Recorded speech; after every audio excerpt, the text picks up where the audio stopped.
I'm Tina Patel in Burbank, where writers and actors will be back on the picket lines outside studios later on this morning. SAG-AFTRA and the Writers Guild are both on strike, fighting for new contracts from the TV and movie studios to get higher pay and more protections. The alliance representing the studios put out a statement yesterday saying they did make an offer that had more than $1 billion in wage, benefit, and residual increases. They say SAG-AFTRA walked away and is now mischaracterizing the negotiations. There are no plans to return to the bargaining table as of now. And joining us now to continue our conversation about the strike is Variety reporter Gene Maddaus. Good morning to you. Thanks for being here.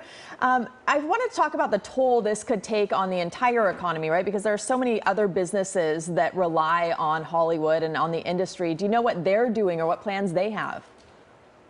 Yeah, absolutely. I mean, obviously in Los Angeles, the entertainment industry is a major industry. And when it goes out of business, there's a lot of places that are affected, you know, caterers and carpenters and everybody that's affected by that. So I think the last strike in 2007-8 did a couple of $1 billion worth of damage, and that was only 3 months. You know, we're getting close to that point already with the writer's strike, and it doesn't look like, you know, it's going to stop anytime soon.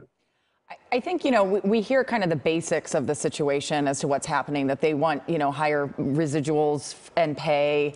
AI is a concern. But when you dig into the real numbers, I don't know that people know what that actually means. I was reading earlier, only less than 13% of SAG-AFTRA members qualify for the union's health plan, which means the take-home pay is less than $27,000. Of course, actors say they have good years, they have bad years. That can fluctuate. I think most of us think of these actors as the really high-paid ones, but we're talking about, you know, real people that's not even middle income at this point. Yeah, I mean, so SAG is 160,000 members, and obviously it includes every celebrity you've ever heard of, but it also includes a large number of middle-class people. You know, background actors are a big part of the union, you know, extras, and, you know, people who are, you know, you might recognize their face, but you're not sure where. Is a lot of those folks, and the contract is really for those people. You know, if you're Tom Cruise, you have an agent who can protect you from any sort of issue that might arise. But if you're just sort of an everyday actor, the union contract is really important for setting the minimum terms of what you're going to be experiencing on set. Yeah, and Jamie was just pointing out to me too, when we talk about AI, that kind of is a feature that makes this labor movement unique, right? This is the sign of the times. It's new. We're all trying to kind of figure out what it means and understand it. And when we talk about background actors, they're some of the people who could be replaced by AI. Yeah, and that was a big issue in the writers' strike, and now it's an issue in the SAG-AFTRA strike. You know, SAG-AFTRA is not out here saying, let's ban AI. They are saying, let's use AI. We want the ability to, you know, if an actor is okay with it, then okay. But let's put some regulations around it so that, you know, it can't be abused. And there's, you know, a broad, I think, agreement actually between the two sides that, okay, you know, there should be consent, there should be compensation.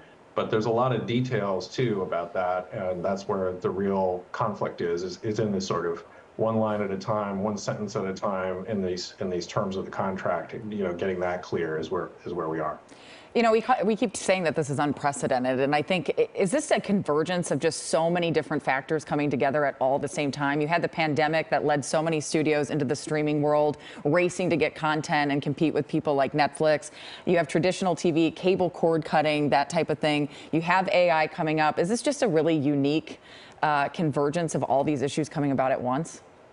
Yeah, I mean, so in terms of a precedent, the only other time that both the actors and writers were on strike at the same time was 1960, and the issue then was sort of the rise of television and the reuse of film on television and this sort of vast technological change that really, you know, changed the way Hollywood worked. And you're sort of seeing something roughly similar now with the rise of streaming.